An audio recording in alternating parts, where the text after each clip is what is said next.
The sky over the last human ship was the color of old ash. Smoke curled like dark fingers. Broken metal hung from the hull. People moved slowly, like they were trying to remember their names. They had lost homes, planets, and time. They had not lost each other. Captain Mara stood on the deck and watched the sea of wrecks. Her face was tired. Her hands were steady. She had taught herself to keep calm when others cried. Behind her, children clutched ragged toys, a small metal soldier with one arm. The toy had a dent in its head.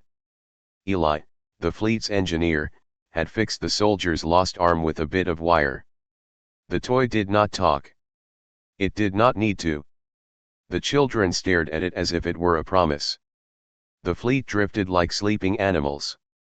The engines were half alive. The food stores were thin. The maps were old and worn. But the people talked. They told stories of suns and rivers, of green worlds and noisy markets. Their words kept hope warm. That little hope was all anyone had. One night, a sound moved across the water. It was not wind. It was a low, steady pulse. People woke and listened. The pulse came from the radio room, a small, cramped place under the main bridge where old sets and new chips hummed together. Eli stood with his hands on the console. His eyes were wide. The radio made a sound no one had heard in years. It was not a distress call. It was a pattern. A loop of tones like a stone falling in slow water. At first, the crew thought it was interference. Then the pattern changed. It matched a code that Mara had learned as a child, a code used by explorers. The fleet had once been explorers. The code meant direction. The code meant a place. Mara ordered the small scouting ships to follow. They moved like shadows over calm seas of space. The stars were cold. The scouts found something that should not be there. It was huge. It lay half buried inside a dead moon. Ridges of metal cut across its surface like frozen lightning. It was a structure older than any living memory. It smelled of dust and oil and secrets. The gate was larger than any ship. It looked like an open hand waiting for a palm. There were carvings along its rim. Some looked like stars. Some looked like machines. No living thing had told them what it was. Still, the gate worked. The locks answered the scouts' call and unfolded like skin. There was fear in the council. Commander Tesh, an alien liaison they had trusted at one time, warned caution. He spoke with slow, measured words. His people had seen ruins like this burn whole worlds before. Old machines do not give gifts, he said. His voice shook a little. He had seen fire. He had seen the cost of greed. Mara listened. She felt the weight of each life under her command. She thought of the child with the metal soldier. She thought of nights without quiet or rest. The gate offered something she could not ignore. Inside, the structure might hold fuel, food, maps, or tools. Inside, there might be a door back to a life that felt like home. The council argued. Some wanted to leave the gate alone. The sea was safe in its slow death. Others wanted to take a chance. Old Mara had nothing left to lose. She chose risk. A small team went through first. Eli walked with them. He loved old machines like a gardener loves soil. He ran his fingers over cold panels and hummed. The air inside smelled of metal and memory. The floor lit under their feet. A ribbon of blue light drifted from wall to wall, like the breath of a sleeping giant. They found rooms filled with things. Shelves held fragile devices that blinked like sleeping insects. A map table awoke and showed paths between stars. It showed lanes humans had forgotten. It showed places with names that tasted like promise. A engine core sat in the center of a wide bay. It was the size of a house. It had a faint glow like coals under ash. Eli touched the engine and did not speak for a long time. When he did, his voice was very small. This could give us power for generations, he said. His words made the room feel bright. People crowded in through the gate like birds to a sudden clear sky. They touched walls and held each other and cried. For a day, the fleet danced. Then a message came on the radio. It was buried deep in the noise, but Eli heard it. The pattern had returned. Only this time, it was not a map. It was a voice layered with many tongues. It said one word, over and over, in old and new languages, warning. The voice spoke of watchmen. It spoke of rules written in steel. It told of a power that slept with doors closed and eyes open. It said that whoever woke the engine would mark themselves across many maps. It said that the megastructure belonged to no one and to everyone who followed the laws of the old keepers. Fear grew like rust on the edges of their joy. Some wanted to close the gate and sail away with what they could carry. Others, angry at fear, wanted to use the engine now to steal back a world. The children listened and pulled at their toys. The metal soldier was warm in Eli's pocket. That night, a shadow moved at the edge of the gate. People saw it from the bridge. It was not a person. It moved like smoke shaped into a guard. The lights along the structure flickered in a rhythm like a heartbeat. Something ancient scanned the fleet with patient hunger. Mara stood on the deck again. Around her, people argued softly. Their faces were thin with sleep. The radio pulsed its strange beat. The engine hummed with a light like hope and also like a warning. Mara lifted her hand and touched the little soldier's dented metal head. She felt the cold wire that fixed the arm. She thought of all that depended on her choice. She knew two things clearly. 1. The fleet could not stay forever in ash and memory. 2. Some gifts cost more than coins. The gate had opened a door. Behind that door, something older watched. As the megastructure's outer doors began to move, a shape shifted in the shadow beyond. It stretched tall and slow, like a tree made of iron. The ship's alarms were still quiet, like breath held. Mara's throat went dry. Behind her, a child laughed for a moment, then fell silent. The shadow moved. It was not alone. The gate had opened like a mouth. Light spilled out and touched the fleet. For a long time the people only stared. They had found a thing older than their fear. They had found hope. But hope is loud. News moved fast. It went over radio waves, through market talks, and into the ears of strangers. One morning, bright ships came. They did not arrive like friends. They moved like a judge. Tall hulls cut the sky. Flags that no one knew fluttered in wind that smelled of oil and spice. Alien diplomats walked down the gangways. They wore smooth masks and slow smiles. Their eyes did not show what they felt. Commander Tesh met them on the deck. He had learned their ways. He knew how to make words soft so others would not bite.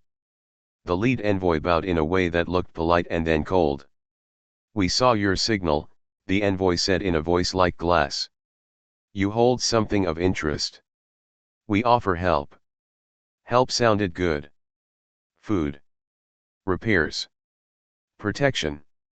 The fleet listened with wide ears. Mara walked through the crowd. Her steps were calm. She had to be calm. Mothers watched her. Children hid behind coats. Eli stood near the engine, fingers pressed to its warm skin. He could read machines like poems. The envoy's talk buzzed like small flies. A public meeting was held. The diplomats spoke like a river. They promised markets, doctors, and lanes of safe travel. They promised a place to rest. In the end they laid out a paper. It was long and thick. It had seals from many worlds. "Sign this," the envoy said. "We will give you safety. We will put your name on maps." Mara read the paper. The words were smooth. There were clauses about trade and aid. There were rules about borders and taxes. On the surface it promised life. The crowd cheered at good words. Some wept. Some stood taller. 4 nights they had slept on metal. 4 nights they had starved. A promise was a warm thing. But Eli could not stop thinking. He watched the envoy's fingers. He watched the seals. He watched Commander Tesh whisper to himself. That night Eli sat with the paper under a weak lamp. The light made the ink look like a small river of shadow. He read every line twice. He read them 3 times. He found a clause small as a coin. It hid under many words. It said that any people who accepted full protection must yield authority over certain things. It used the word custody for engines and for gates. It used the word stewardship for maps and routes. It said that the protector would keep the right to place their own officers inside any structure that they helped repair. The words were tidy. They hid a heavy chain. Eli felt cold. He did not tell Mara that night. He wanted proof. The next day he asked the envoy about one line. The envoy smiled like a knife. Standard, he said. We guard what we help. The envoy's smile did not reach his eyes. Eli's hands shook. Rumors grew like small fires. Some in the fleet wanted the deal right away. They wanted to sleep in beds that did not creak. They wanted to eat warm food with spices. They wanted new maps that showed safe lanes. They forgot the small print.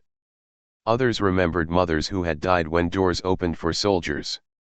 They whispered about chains. They told old stories of rulers who wore kind voices. Then the world grew loud with violence. A group of angry men and women stepped from the shadows. They called themselves the Ash Burners. They blamed anyone who would trade freedom for comfort. They believed the fleet must remain free or die proud. On a day of peace, the Ash Burners struck. They attacked the envoy. They did not shoot the diplomats. They leaned close and burned the envoy's seals with tiny devices. The devices ate ink like moths eat cloth. The diplomats fell back. Their faces changed. They were not only surprised. They felt insult. Ships yelled and sirens ran. The ash burners vanished like smoke. But one thing changed. The diplomats no longer trusted slow words. They wanted force. They wanted a quick choice. They said to Mara, decide now. Sign or leave. Their tone was sharp. A quick decision could save lives. A quick decision could end freedom. Mara stood at the edge of the crowd. She could see both sides. She saw faces with hunger and faces with fright. She held the paper. The ink had a scar where the seals had been burned. She thought of the engine and the map inside the megastructure. She thought of the child with the dented toy. She thought of nights when people prayed for rain. She made a choice. Not full surrender. Not a pure refusal. She signed a limited pact. The pact promised aid. It promised trade lanes. It promised a small guard force to keep pirates away. But it kept the fleet's right to the engine's detailed maps. She put a seal of her own on the paper. She tried to make the words clear where they mattered. The diplomats bowed. They left with smiles that were colder than before. Food came. Doctors came. The fleet's engines hummed louder. For weeks ships that had been dark began to sing again. People slept. They ate. The children laughed. Eli kept a copy of the map in a secret pocket. He had hidden parts of the map in other places, small lines that led to more than one path. He did not trust full honesty. He had learned to save a part of hope for nights when promises broke. Then a quiet voice on a distant channel broke the peace. A small transmission found Eli. It was a trade signal from brokers on a far orbit. The brokers offered a sum for any scrap of the map. Eli ignored the offer. He thought it was noise. He thought it would fade. It did not fade. At dusk, a scout reported a tiny ship closing fast. It hummed like a wasp. It bore no known flag. Its long hull had worked paint and old parts. Eli looked at the sensors and then at Mara. The data blinked an ugly truth: the brokers were not brokers. They were a buyer. They had paid someone inside the fleet for a simple thing: a route. Mara's hands found the paper in Eli's pocket. The paper felt light like a lie. The sky outside the fleet turned hard. Somewhere far, engines hammered awake. The envoy's smiles looked less like help now. The ash burners had burned seals. Someone else had bought the match. They had bargained for safety. Someone else had bought the match. They moved at midnight. The fleet slept under a blanket of stars that had seen too many fires. Eli walked with a small team. He kept his steps soft. He knew the old structure better than most. Machines spoke to him in small clicks and sighs. Tonight, he would listen close. The air inside the gate smelled like rain on metal. Lights woke under their feet. A ribbon of blue ran along the walls. The map room lay where it always had. It was small and round, a table that once held the paths of 1,000 travelers. Now it held one bright thing: the hidden map. Eli's hands trembled a little when he reached out. The map woke in a ribbon of light.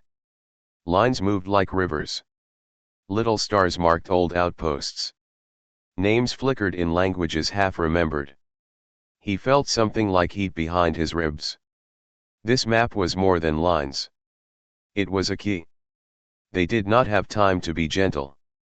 Outside, patrols moved. Inside, the structure hummed with warnings that slept and then woke. Eli worked fast. He copied the map into 3 scrap drives. He hid pieces in his boot, in a seam of his coat, and inside a child's broken toy. He smiled at that last one. The smile was brittle. A sound cut the air: a soft, wrong sound. The team froze. Eli thought of alarms. He thought of the shadows that had watched them the night the gate opened. A light blinked on a far wall. The door at the back of the map room shifted. Someone had moved a stone. The structure remembered them. Eli shoved the drives into his pocket. He led his team back through halls that seemed to breathe. They slid past doors that whispered. A panel hummed like an old heart. They reached the outer gate. For a moment, the world felt still. Then the sky lit like a cut. Searchlights crossed the dark and a distant horn screamed. They ran. Small fighters screamed over their heads. The fleet woke in anger and fear. The scout ships flared and darted like fish in a net. Eli felt his breath burn cold. He kept one drive hidden in the toy while his other hands pushed the engine of a scout alive. They jumped into the small ship and slammed the hatch. Later, when the world slowed enough for thinking, Eli opened the drives. The map showed more than old paths. It showed places with strange names and stranger notes. One mark pulsed brighter than the others. Eli read the note in simple lines that the old language still held, an element that burned cold and made shields sing. A word floated in the light: core stone. Core stone was not a rumor. It was metal that bent rules. It made shields strong and engines wake. If you had it, you could hide a fleet. If you had it, you could break a line. If you had it, you would be noticed by every hand that counted stars. Eli's throat felt dry. He did not show the map to everyone. He showed it to Mara and to a few they trusted. Mara put her palm on the glowing map. Her face was gentle and hard at the same time. She thought of the child with the metal soldier. She thought of the nights the fleet had eaten thin soup and told stories of rain. They moved quick. Word did not travel fast enough. The map had spoken already. The marks on its lines were old outposts that once held stores of core stone. Some were gone. Some slept. The closest lay in a ragged field of asteroids, the Shard Belt. It was dangerous. It was also reachable. They made plans like people who know loss. Small ships. Old lanes. Ambush points. They used refugee tricks. The people who had fled planets knew how to hide under the sky. They knew where to fold a path behind them and leave no trace. The fleet was weak in metal. It was strong in memory.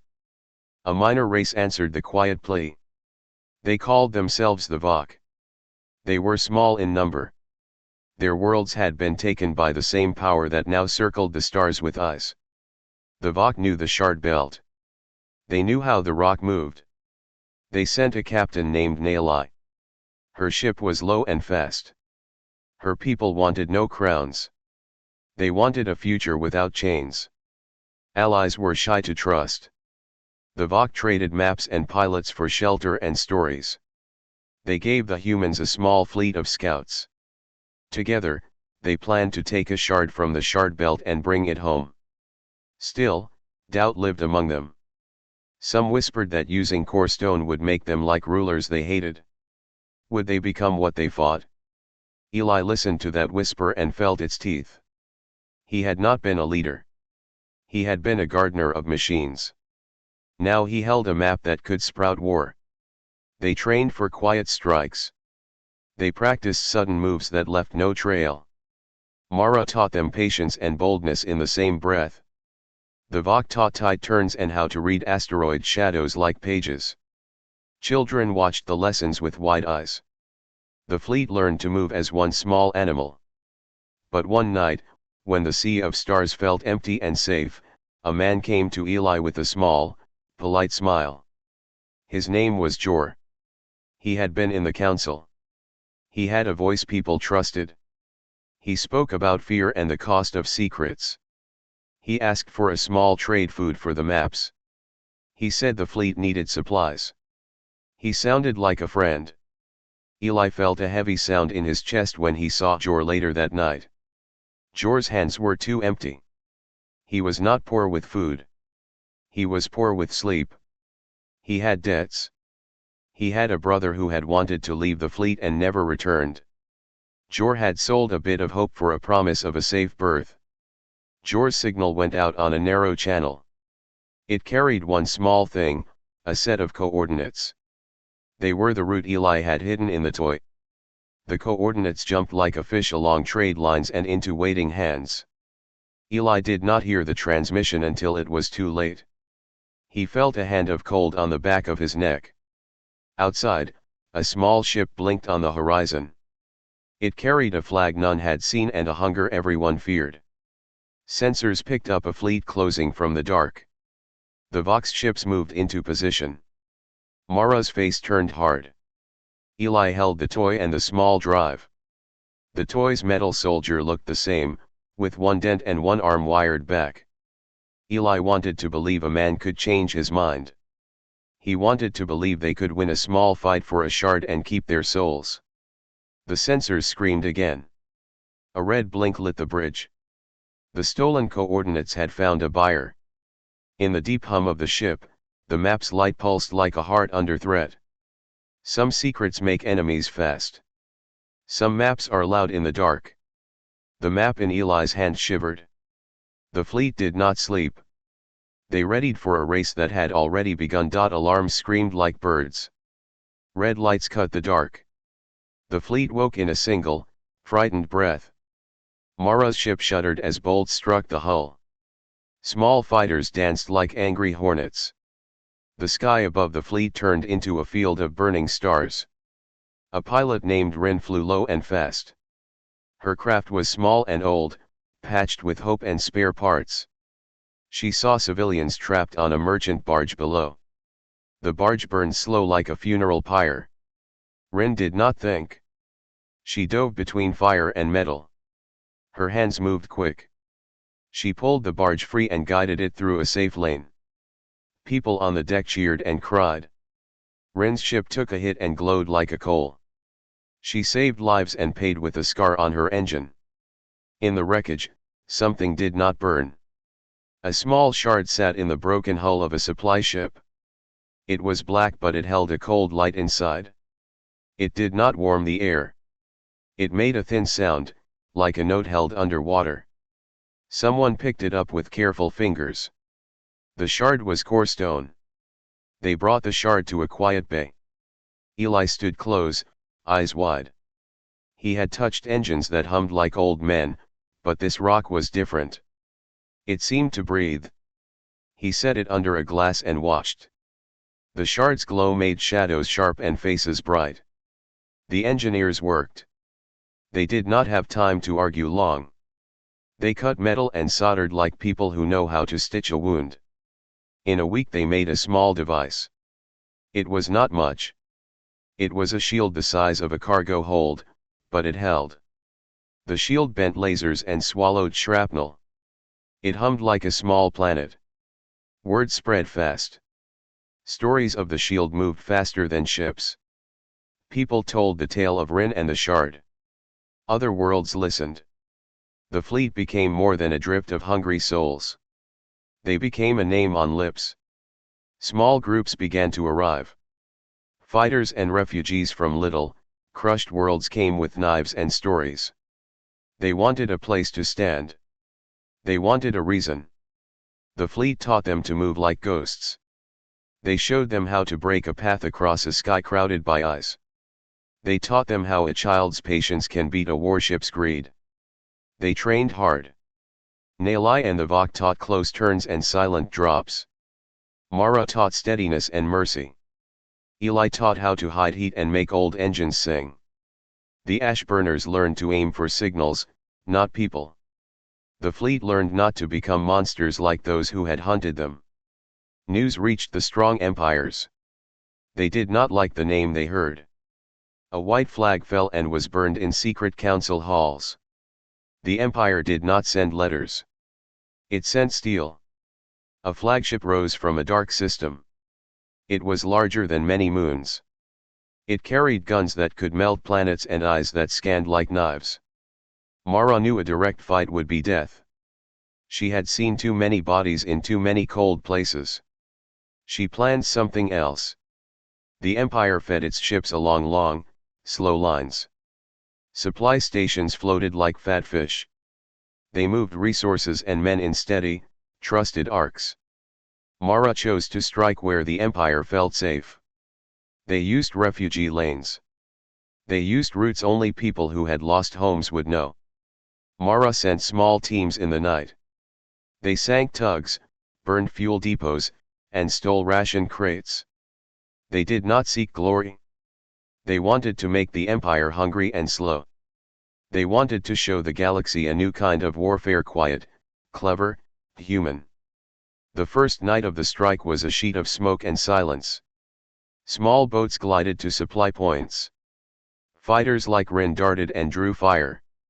Mara's plan relied on one thin thing: surprise. The Empire expected warships.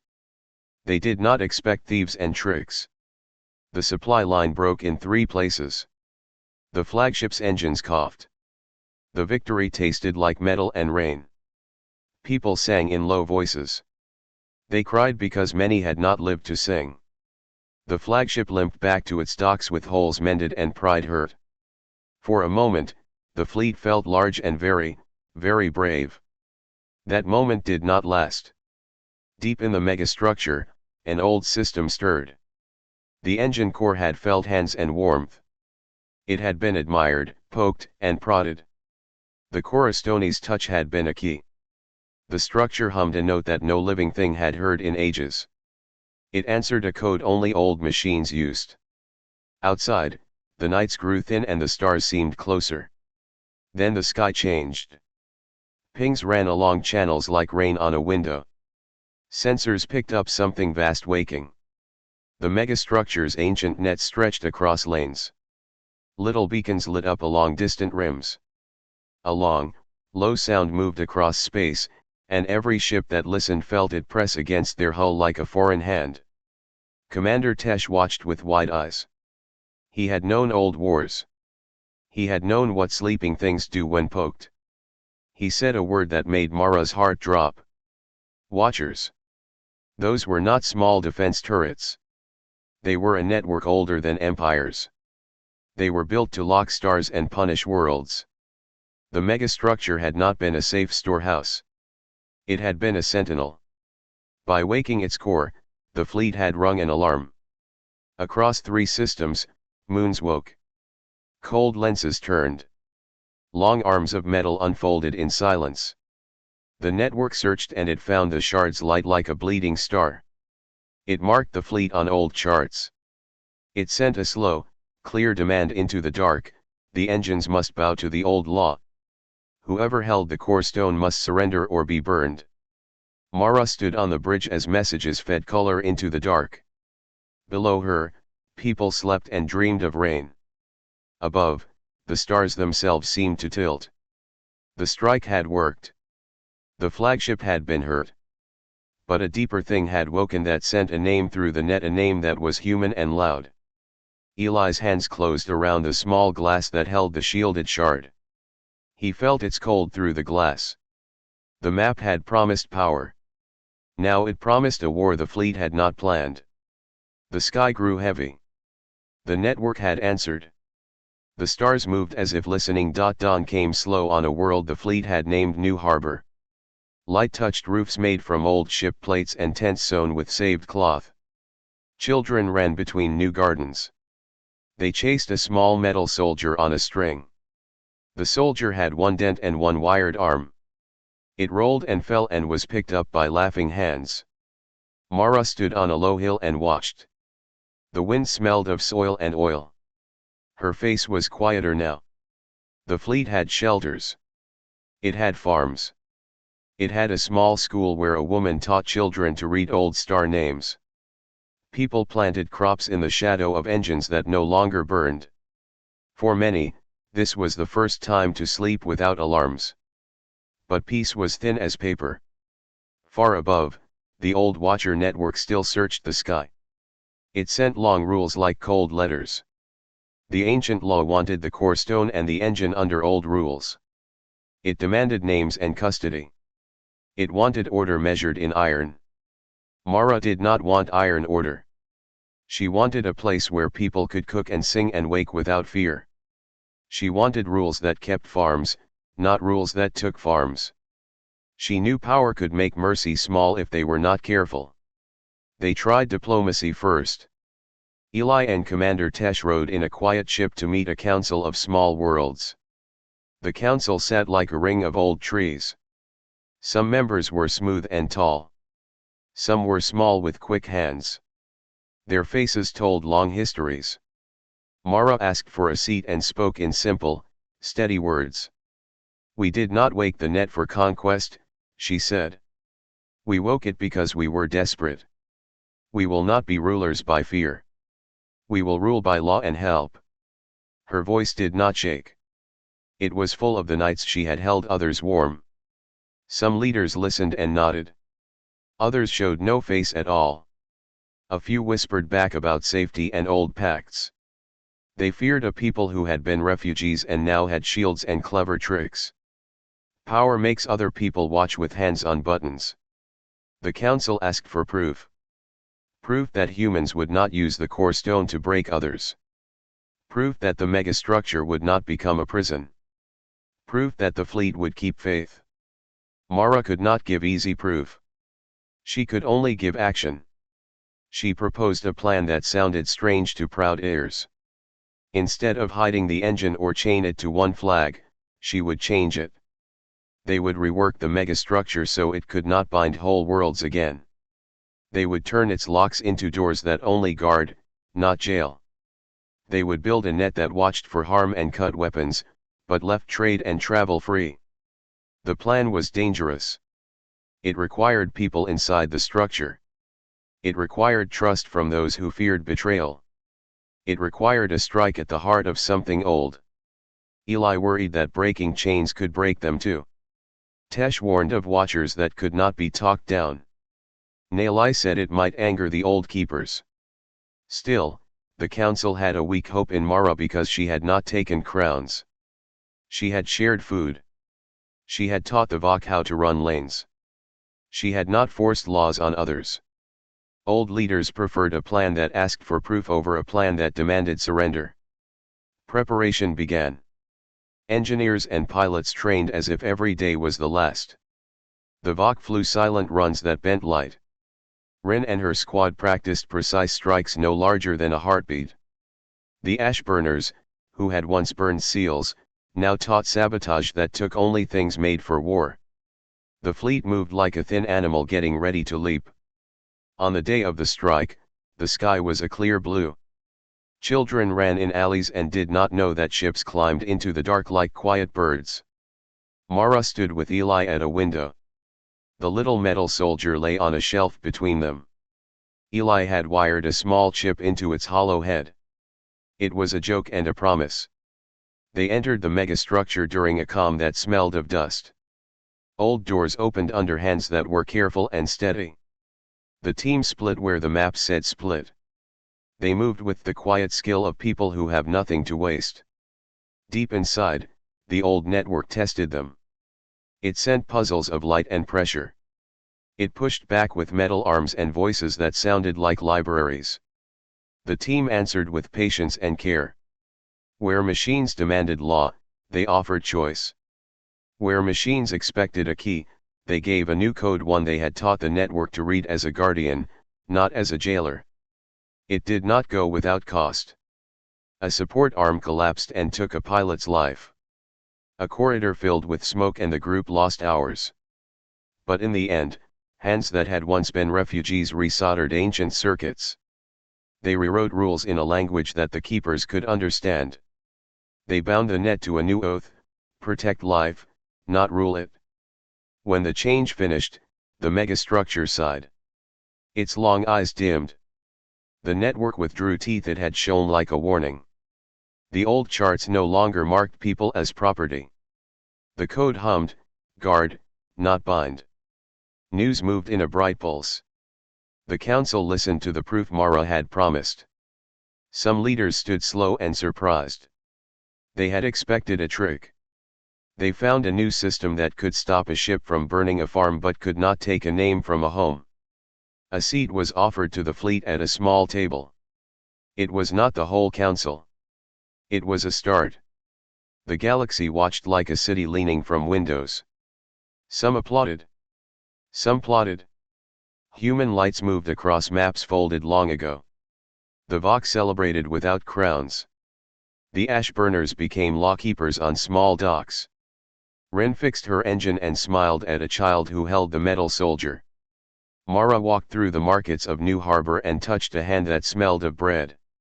She thought of the nights they had hoped for rain. The fleet had become more than a name. They had become people who could hold a garden and also hold a shield. Yet not all flags lowered. Some empires still kept hungry watchers and heavy laws. They waited. The fleet had power now, but power draws eyes. Mara knew they would be tested again. She knew being rulers would be harder than becoming them. At dusk, on the hill where she had first watched dawn, Mara placed the little metal soldier in the dirt. Children gathered close. She told a short story. It was about a small soldier who lost an arm but kept walking. The children laughed. Someone played a tune on an old radio. The sound went soft into the night. Mara looked at the stars. She felt the weight of a choice that had become many. She had chosen a road that asked for mercy and courage both.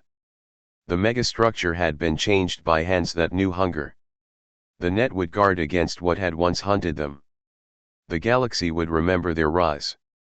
Not by kings crowned in fire. Not by slaves made of maps. But by a people who, from ash, tried to make laws that kept gardens safe and let children sleep.